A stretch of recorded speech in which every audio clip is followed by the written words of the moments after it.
मा खालामदोंब्रा सोरलाय खालामखो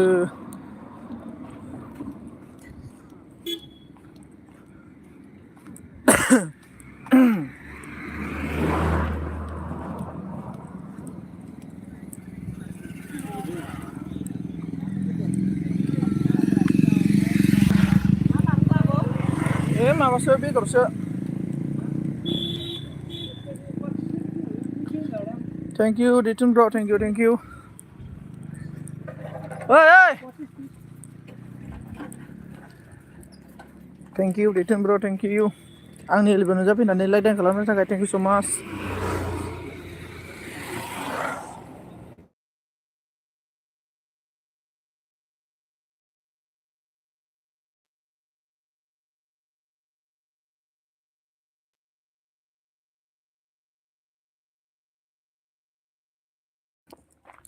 गल गला आंना सादोंलै आंना नेट गैया एसे गल गल जादों मानो होनबा एसे आं माने ओरै नेट गैयैखै दंलै दायो थाबायलांगासिनो दं आरोना आं नेट गोनांखै माने आं न'आव गैया आरोना लामा थाबायलांगासिनो दं नालाय एसे नेट नाङा आरोना नै आं जि जायगायाव दं बे जायगायाव एसे नेट प्रब्लेम जायो आरोना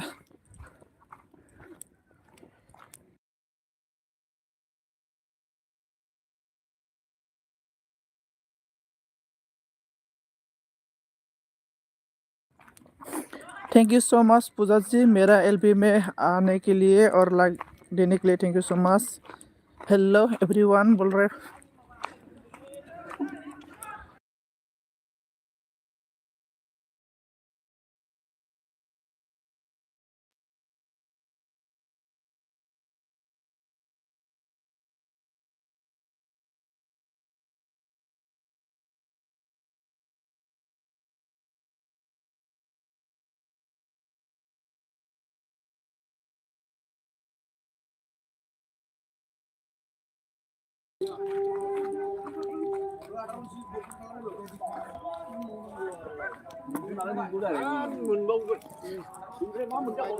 थाबायलांगासिनो दङ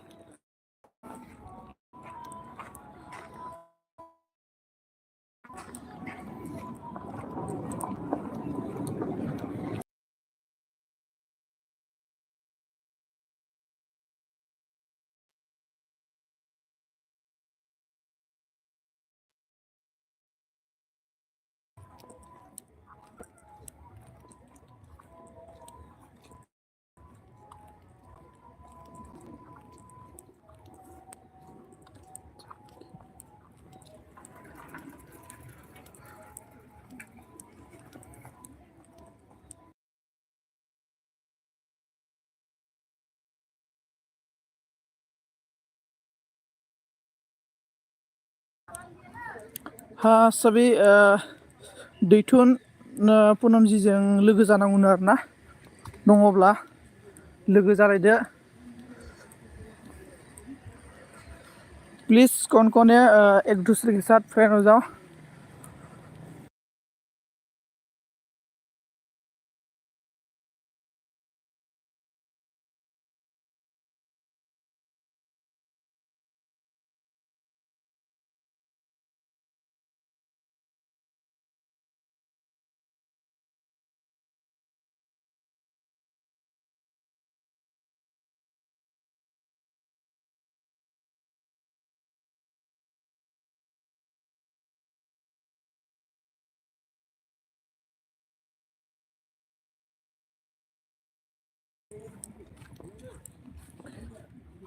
आं जायाखै आंना आइडिसो आं मिथिखादों आइडि होननानै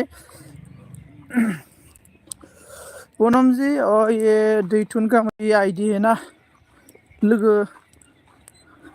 ब्लू नांगौबा होनबा जाबाय सोरखौबा सापर्ट खालामबा आरोना ब्र आं ब्लू होना होगोन लो बात करो हाँ मैं बात कर रहा है मतलब थोड़ा नेट का प्रॉब्लम था मैं मतलब पैदल जा रहा था ना मैं गांव का फील्ड में था हम लोग का फील्ड में मतलब थोड़ा नेट प्रॉब्लम होता है इसलिए अभी मैं फील्ड से घर आ रहा हूँ अभी पैदल से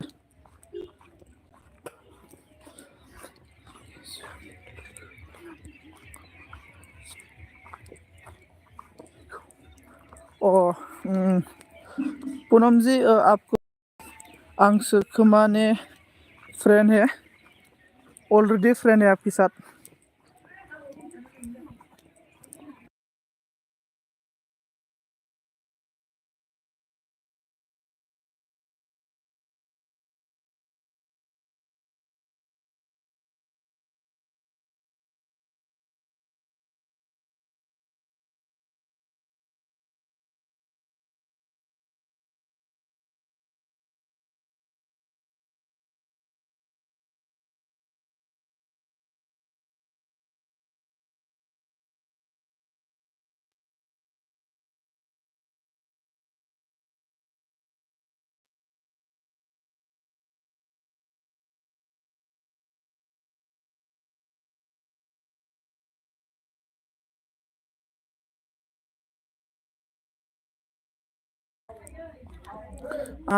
र' मा होनना बुंदों पुनमजिया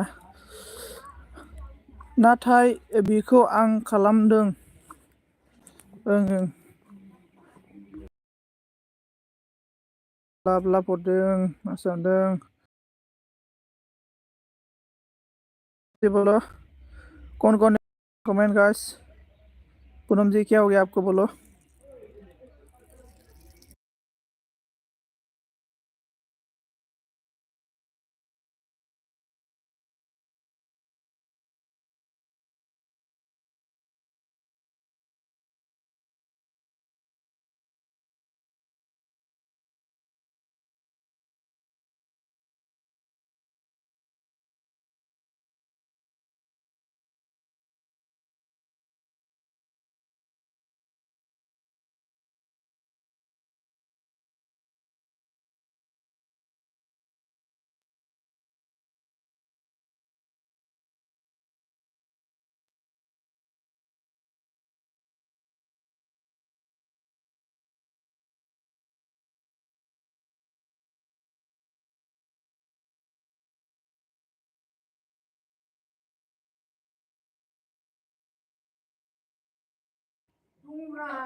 हेलो हेलो हेलो हेलो मैं आप घर पे नहीं हो।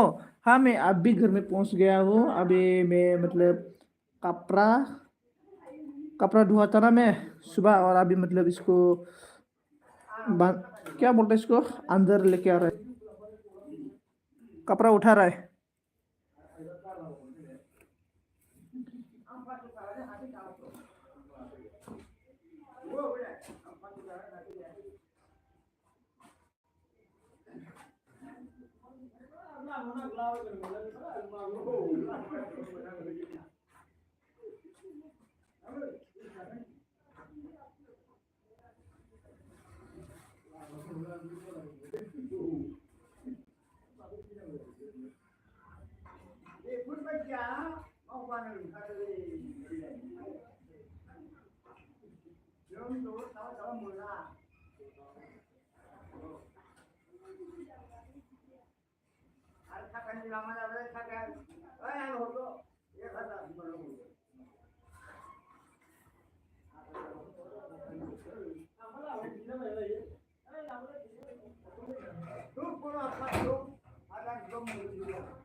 क्या बोल रहा है पूनम जी? रुको मैं चेक करता हूँ। हंस रहा है पूनम जी और बोल रहा है हाँ जी ही सारा काम करती हो। हाँ क्या करेगा, काम तो करना पड़ेगा। मंदिर जाती हो? मंदिर में मैं पहले जाता था, आजकल मैं मंदिर नहीं जाता हूँ। बोलो हाँ बोल रहा है। राधे राधे। बोलो और बोलो।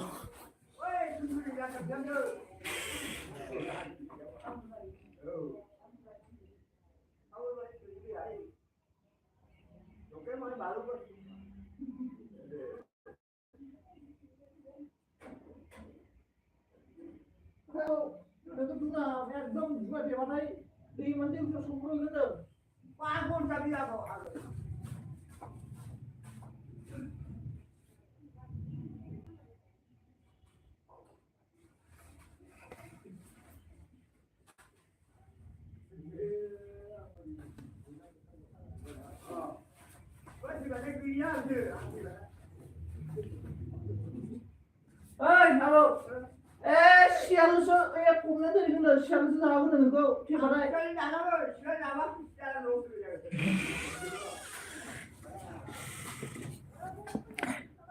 Hello hello Poonam ji, hello hello चला गया क्या?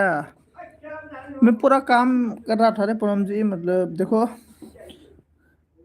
कोई नहीं ना मेरा, कपड़ा धोना पड़ता है, क्या क्या काम करना पड़ता है। इतना मेहनत काम करता है ना खाने से, इसलिए खाता है भी है हूँ मैं। इसलिए चिकन वगैरह मीट वगैरह खाने के लिए मन लगता है। काम भी इतना मेहनत काम करता है। Hello hello hello.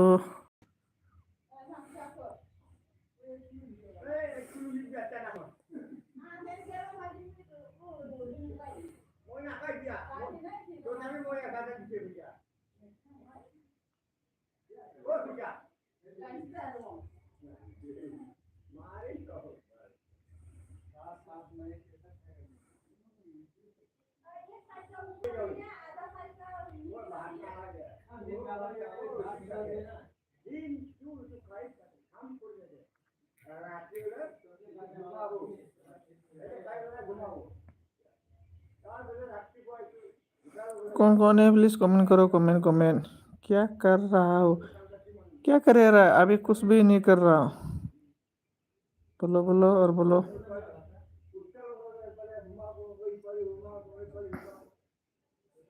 क्या हुआ?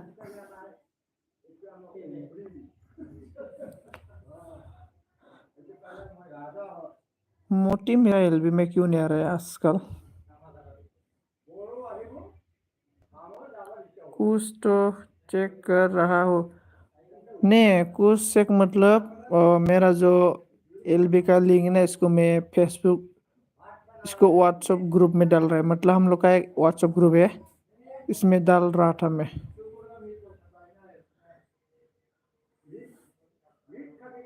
कौन? राधे राधे। दिन में कितना बार लेगा? बोलो और बोलो।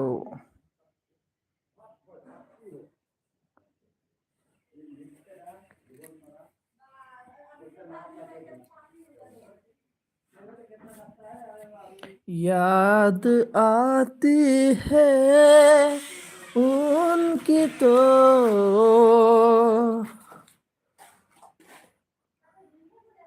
क्यों बोलना है, याद आती है। सॉन्ग सुनाओ।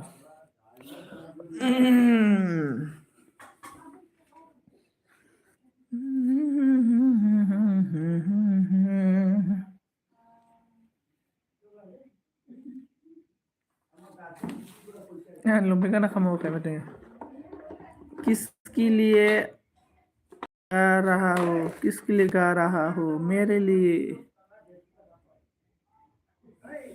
हेलो लोगोफोर, सोर सोर दङ कमेन्ट खालामदो दे लोगोफोर। कभी याद याद आती है उनकी तो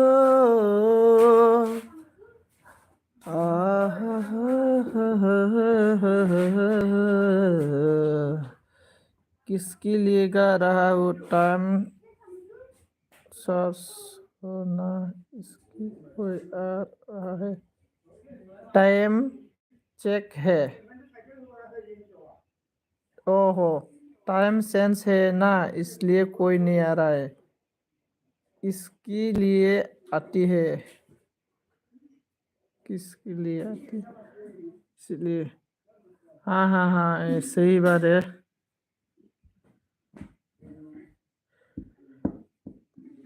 टाइम मतलब ना अभी ऐसा समय में सभी लोग एलबी डेटा हो एलबी डेटा है देखो मैं आपको स्क्रीन पे दिखा रहा हूँ इधर चला गया इसके बाद सब्सक्राइबर और इसके बाद ओ देखो 2 3 4% एलबी दे रहा है आएगा आएगा आएगा टेंशन लेने का नहीं टेंशन देने का है वाह 10 हो गया आप 4% माइनस हो गया मेरा 4% लाडू लाडू लाडू लाडू लाडू नहीं लैपटॉप नहीं है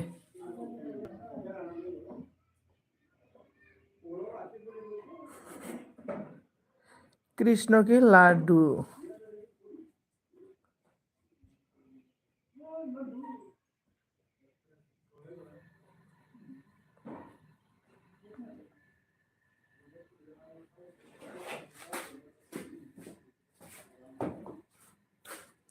yes yes yes yes yes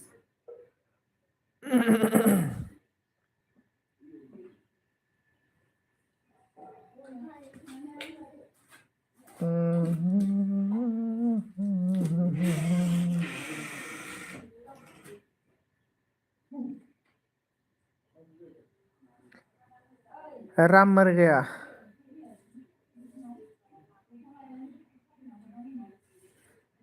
Ram भी मर गया श्री कृष्ण भी मर गया हरे विष्णु है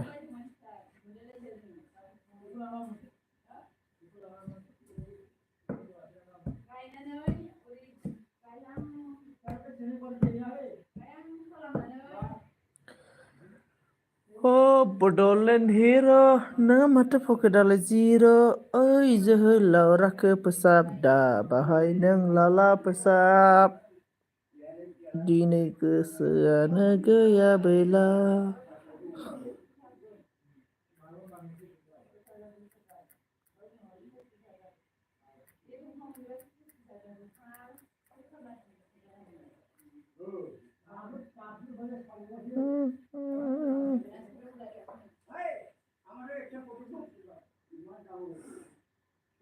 हेलो लड्डू जी क्या कर रहे बोलो क्या कर रहा है बोलो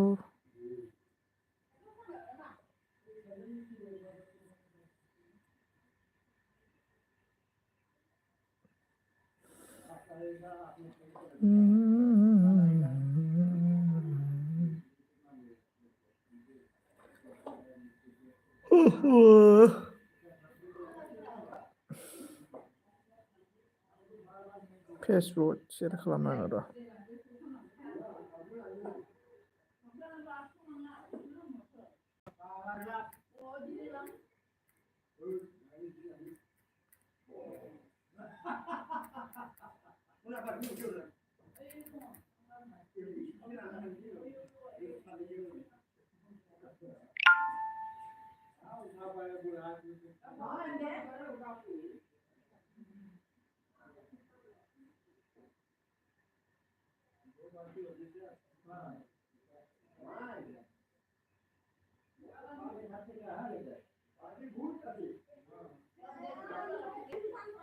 प्लीज कौन कौन है कमेंट करो पूनम जी आप है कि नहीं है कमेंट करो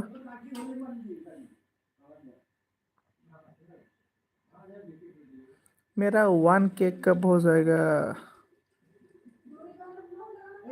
छोड़ देगा रे, मैं यूट्यूब का पैसा मुझे नहीं चाहिए।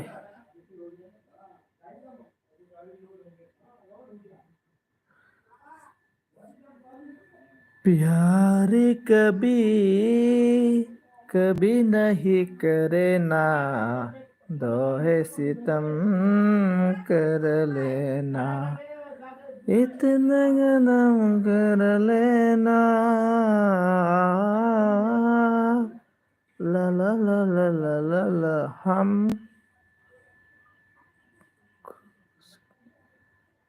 पता नहीं रे, मेरे अंदर में सेट हो मैं।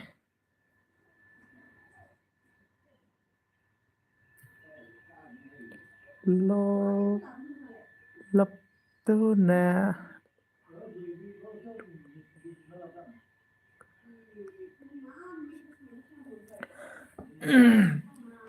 सिमांनि नोङो।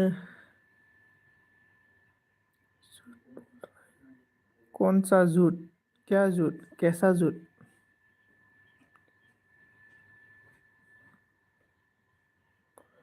ओहो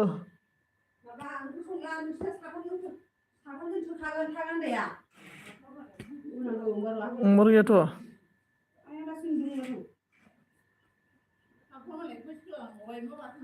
भर भर के झूठ बोलना सीखो।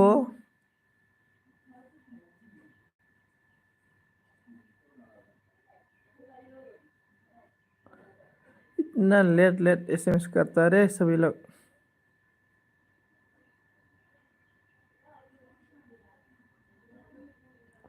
इतना बार बार के झूठ बोलना सीखो, प्यार इतना ही मजबूत होते होते जाएगा।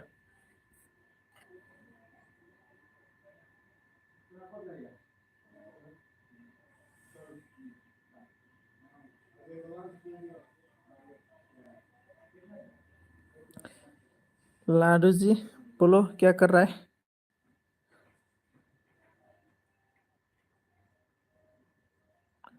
कौन है आपके साथ? कौन होगा मेरा साथ? कुछ भी, कोई भी नहीं है। सिस्टर था, सिस्टर चला गया। ओ नेरी को नेरी।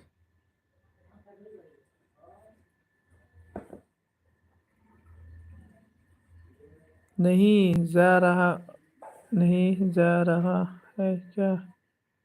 कौन?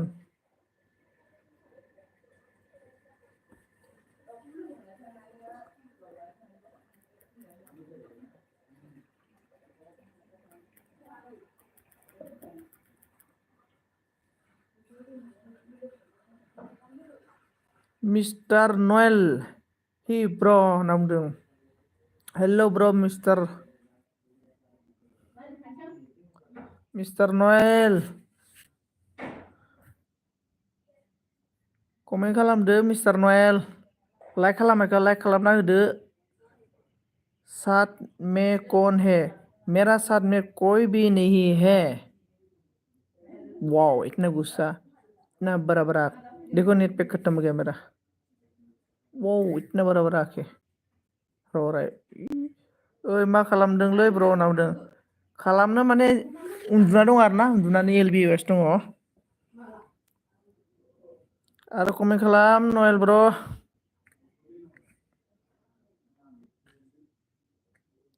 हे भगवान बोल रहा है पूनम जी ने। ए नावदों नयेल ब्र मा खालामदों नोंलाय? ओंखाम जाबायना जायाखै? पूनम जी ओंखाम जागोना जायाखै? ओइ पूनम जी। कृष्ण की लाडू लाडू खाना खाया कि नहीं खाया? बिखा गावबाय सना नोंखौ आं गोसोखांनानै। Namit please please please comment comment. वो आपका नेट प्रॉब्लम है, मेरा नेट प्रॉब्लम नहीं है। मेरा इधर 5G लग रहा है, देखो मेरा 5G है, 5G लग रहा है। मैं बुदों हम सब, क्या हम सब एसएमएस ना क्या? हम सफर ये सफर नयला थांबाय नाब्रा कमेन्टबो खालामासै कमेन्ट खालामब्रा नयला दंबा थिगसे कमेन्ट खालाम जेके नार्जारि हेलौ होनदों हेलौ आब' मा खबर आब' मा खालामदों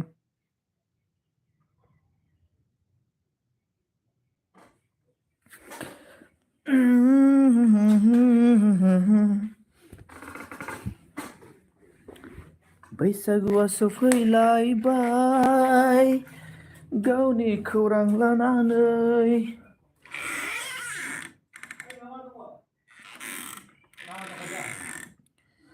सोरजों थाङो सोरजों थाङा आंहासो बिखा ख्लाब ख्लाब जाबाय बैसागुआ सफैलायबाय जेके आब'आ मिनिदों बोरैबा जादोंलां गोसोफोरानो गाबां मिनिनां दुखु जाना दंलां ओंखायनोथ' मेथाइ खनलाबायनो गोसो जादों आङो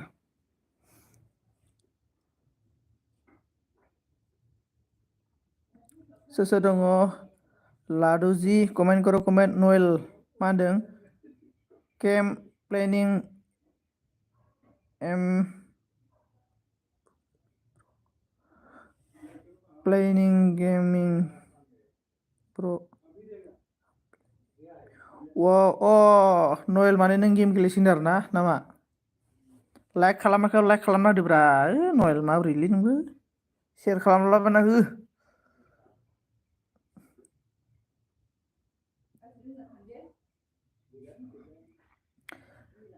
नै नों अनजालि हाजो सेरफांनि ओनसोलि अके नावदों थेंक इउ स' माचलै नयेल ब्र' आंनि एलबो नुजाफैनानै कमेन्ट खालामनायनि थाखाय थेंक इउ स' माच गाबोनबो सारिथायाव फैबानो जाबाय आरो ना आंनि एलबियाव जागोन दे ब्र' नावदों अके ब्र' कमेन्ट खालाम सोर सोर दङ नायनो लुगैदों आङो मानसिफोरखौ साबानो खमायफिनबाय थायो ना माथोब्रा दहायसो 416 जागोन नै दायो 410ल'सै 6 जन खमायलायबावबाय बायोलां बिदि खमायबाय थानायखायनो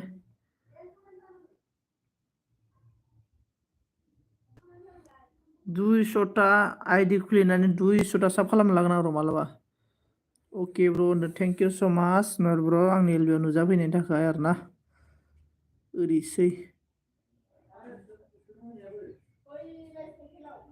आब' नार्जारिया थांबाय नामाब्रा मिनिल' थाबाय थांबाय दं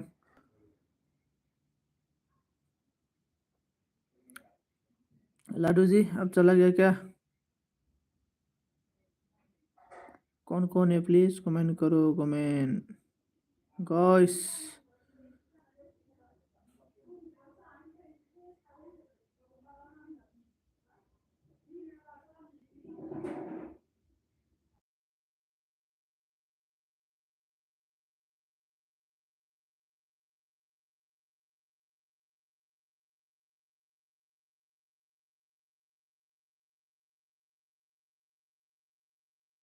नि थाखाय राय आं ओंख्रि संदों आं ओंख्रि संदों खोनायाखैनो मा ओंख्रि संदों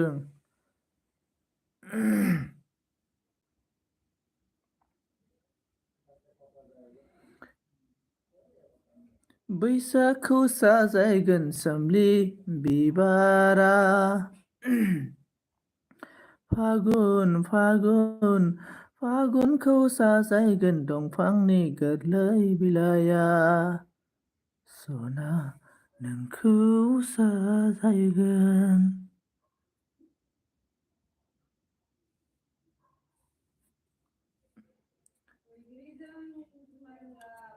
हम दिल की धड़कन में नोंनि भिडिअखौ मोजां मोनो ब्र' नोंनि भिडिअखौ मोजां मोनो ब्र' थेंक इउ स' माच मिस्टार नयेल आंनि भिडिअखौ नायनायनि थाखाय मोजां मोननायनि थाखाय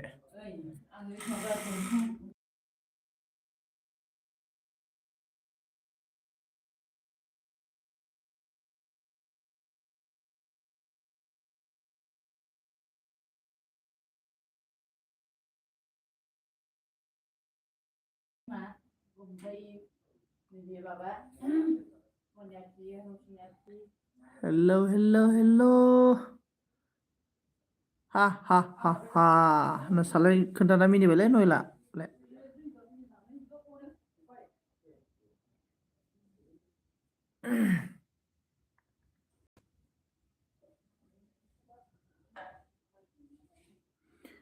गारबोनाय समाव बायफ्लेलांबाय नोंखौ गोसोखांना पुनमजिया थांबाय नाब्रा थै मबाइल ब्र' लाइक खालामबा लाइक खालामना होदोब्रा दे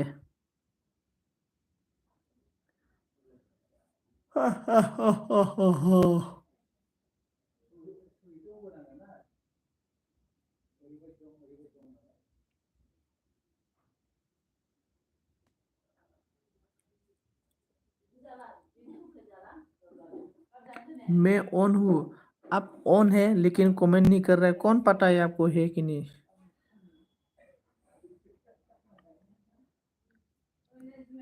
काम है ना कौन सा काम है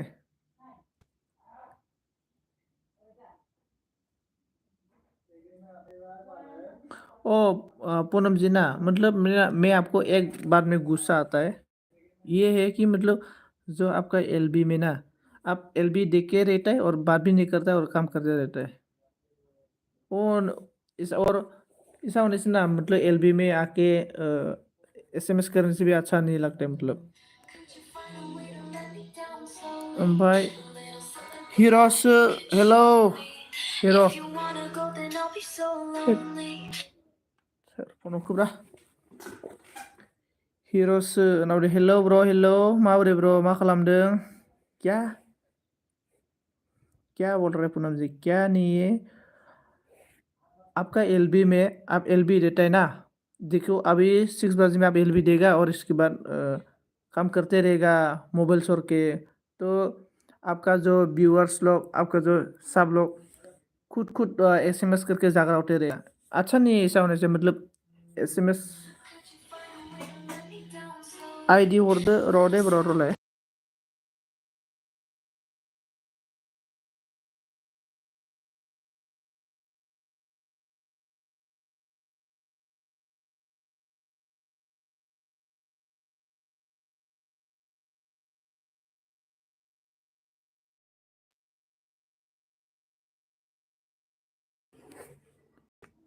हिर' ब्ल' हेलौ आदा नावदों बेनिफ्राय आइडि हरदो होनना बुंदों क्या आथि नही बुंदों बेनिफ्राय ब्लु खालामदो आदा नावदों हिर' ब्ल' आंनाव आइडि गैयालै मिथिबायना ब्लुखौथ' होबाय आं नोंनो आंनाव आइडि गैयालै ब्र' बेनिफ्राय इंग्री नहीं है आपका मर्जी आस टॉपिक नहीं आस टॉपिक नहीं टॉपिक तो है लेकिन क्वेश्चन करना पड़ेगा क्वेश्चन करेगा तो टॉपिक आता है मुझे कुछ समझा नहीं आया हाँ आपको कैसे समझेगा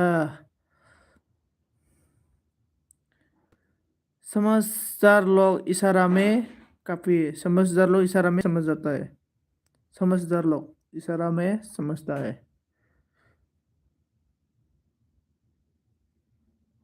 हेलौ हेलौ लाइक खालामदो हिर' ब्र' लाइक खालामना गालांदोब्रा हिर' ब्ल' आं हिर' ब्ल'जों साबका नै हिर' ब्ल'ना 398 जाबाय आरो ना साबका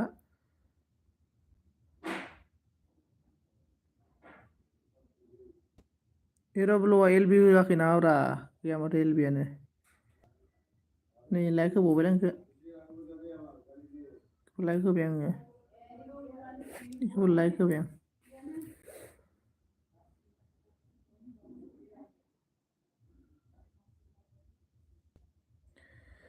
मुझे कुछ समझ नहीं आया नावदों ओमफ्राय जागोन दे आदा नावदों आरो ना